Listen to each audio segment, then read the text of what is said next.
So my name is Peter Ridolfi. I'm the author of this PyHEP to combine converter software. First off, I just want to give a thank you to the PyHEP organizers for allowing me to present on this, and a special thanks to Dr. Alexander Held and Dr. Matthew Fikert for mentoring me through this project and making it a success. So first off, just in general, if you're not familiar with PyHEP or Combine, they're basically just statistical tools that allow us to perform analysis on the data that's collected in the ATLAS and CMS experiments, respectively, that are done in the Large Hadron Collider. There are some differences. So PyHEP is more kind of lightweight than Combine, so it's easier to use, faster, and more efficient. It kind of has less. It has less of the nuances that Combine offers. Combine offers many user options that allow for deeper analysis into data. But people that are familiar with PyHEP or people that are familiar with Combine don't really know how to use the other one. They're not really trained in the other model. So the motivation behind this translation is to allow for somebody who's not familiar with either one to just simply translate a model and being able to take advantage of these nuances. So the overview of the project, obviously we want to have a bidirectional translation between PyHEP and Combine. That involves, first, there's different formats for the specifications of the model. So PyHEP uses something called his factory JSON specifications. And then Combine uses text specifications, which they call a data card. In both cases, the specifications for the models are based in histograms and counts. So the translation is relatively straightforward, but there are some obstacles such as the uncertainties and the way the histograms are presented are slightly different between the two. So that kind of presents itself as an issue in the translation. And also, especially going from Combine to PyHEP, some of the extra things that Combine offers are not offered in PyHEP. So that also has to be handled in the translation. So here's some workspace examples. On the left, we have a simple Combine model, which has your channel, samples, and uncertainty modifier. And then the same model on the right is in PyHEP, the JSON format. Again, we have your channel, your signal, your modifiers.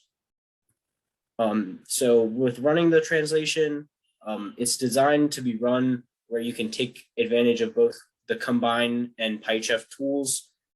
That makes the translation easier. The way that it's meant to be run is in a Docker container, because that's really the easiest way to install the Combine commands. And then also it's easy to install the PyHEP commands alongside that. And then once you have the Docker container running, the instructions to do that is on the GitHub page that's linked in my talk and in this PowerPoint as well. Then you can run it from a command line interface. Depending on which direction of the translation you're going, you only need the file for the specification, JSON or the data card based on, whether you're going PyHEP or Combine. Also, if you're going from Combine to PyHEP, the shapes for the histograms are separate in Combine. So you need to include the shapes file in the directory that you're doing the translation in so that the computer can actually read those histograms. So the translation for PyHEP to Combine, first we need to parse through the JSON model and take all that information and translate it into an object that is called the data card object. And that was just written by Combine. And basically it just has a bunch of the information that you need for your model. And then after that's populated, we need to manually write the data card file in a text format because there's not a function to do that currently.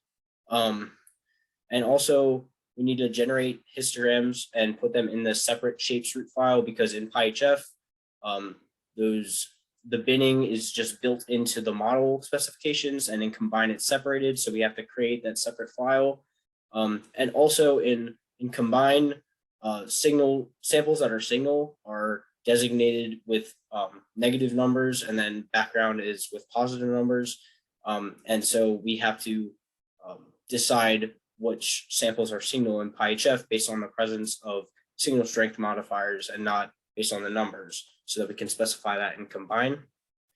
For PyHEF, or for combine to PyHEF, we take this data card parser thing and we create a data card object, and that basically parses through the text file automatically for us. And then we can create the object, which we can then take all those attributes and build the JSON specification from scratch.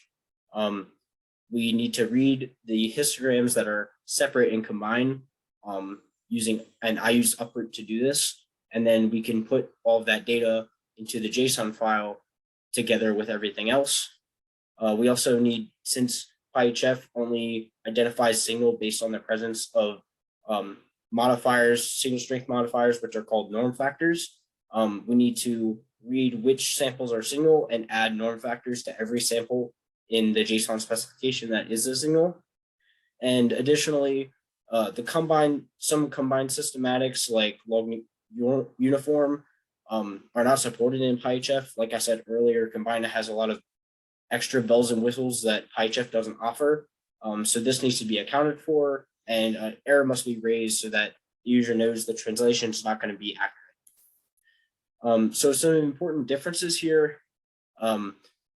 PyHEF has uncertainty modifiers that are called stat error and shapesys, and they're basically these global uncertainties. And combine also offers these. It's called AutoMC stats and combine. But the fits need to be kind of converted before you compare them, because the values are handled differently in PyHEF versus combine. So in PyHEF, these values are centered at 1, and then that value is directly multiplied by the nominal value. In combine, it's centered at 0. So then this is like added to the nominal value. So there's just a translation that needs to occur there.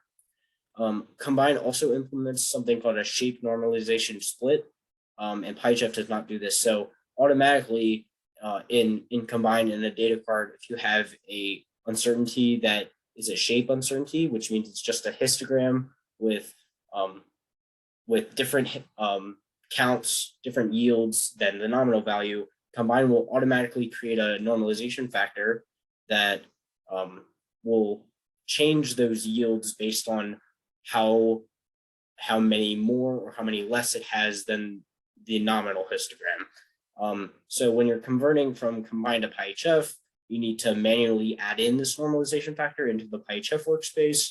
If you're going from PyHEF to combine and you don't have this normalization factor, you just need to turn off this automatic generation in combine.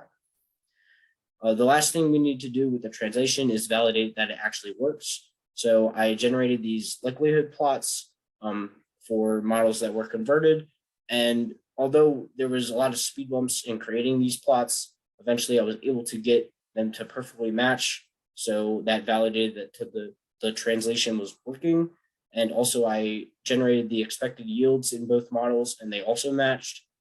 And finally, I did a round trip translation. So I went from PyHEF to combine, back to PyHEF, and the specifications for the two PyHEF models did indeed match, further validating the translation. Finally, I did the translation for a realistic size model, and I proved that the fits for the values were in agreement within 1%. And I generated polls for these fits, but in PyHEF, the polls are slightly greater than combine. And I have a feeling that that's attributed to the fact that the prefit values in combine are like pre-calculated and are kind of closer to the actual fit values than in PyHEF, where it's just a 0 or a 1. And this kind of disagreement needs to be further looked at. But that is my best guess of the reason for that. Final closing remarks.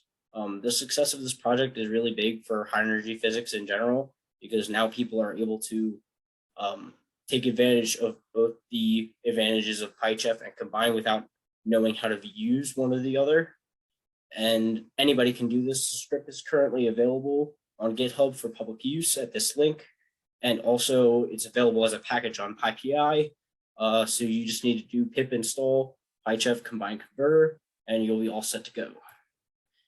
Thank you guys for listening. I think we're out of time for questions, but yet again, I appreciate you allowing me to present.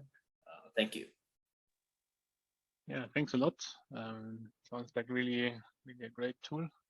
Yeah, maybe I can squeeze my question in for the last minute. So are you planning to also use this to publish likelihoods? So PyHEP has this nice JSON format for CMS analysis.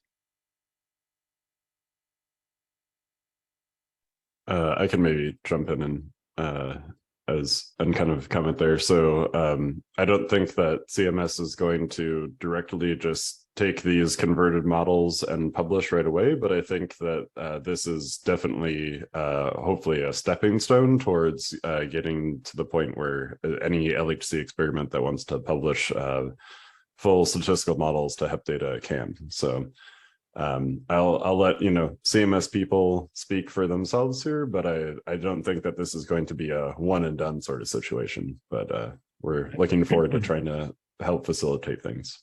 Have you been in touch with some CMS people on that? So Nick Wardle and so on, they had like a CMS internal meeting on publishing likelihoods, and they were also interested in this type of converter.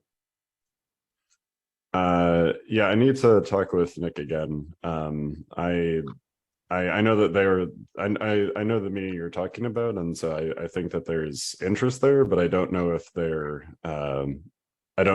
at the point where they can say like, okay, this is good enough. But we should definitely follow up.